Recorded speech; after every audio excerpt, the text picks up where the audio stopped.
இப்போ ரீசெண்டாக எல்லாருமே பார்த்துருப்பீங்கன்னு நினைக்கிறேன். தமிழ்நாடு அரசோட 2025-26 பட்ஜெட்கான விளம்பரத்தில் ருபீஸ் சிம்பிளை தமிழ் எழுத்தான ரூபாய் ரீப்ளேஸ் பண்ணியிருக்காங்க. அதில் எல்லாருக்கும் எல்லான்ற டேக்லைனும் இடம்பெற்றிருக்கு. ஆல்ரெடி இங்கே மும்மொழி கொள்கைன்ற விஷயத்துக்கு பல விவாதங்கள் நடந்துட்டு இருக்கிற இந்த நிலையில இப்போ 2025-26க்கான நிதிநிலையோட அறிக்கையில் இந்த மாற்றங்கள் நடந்திருக்கு.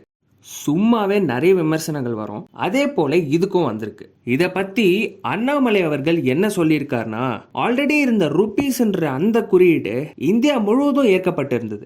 அது மட்டும் இல்லாம இந்த ரூபாய்க்கான குறியீட்டை வடிவமைச்சது திமுகவின் முன்னாள் எம்எல்ஏவின் மகனான உதயகுமார் தான் சொல்லியிருக்காரு.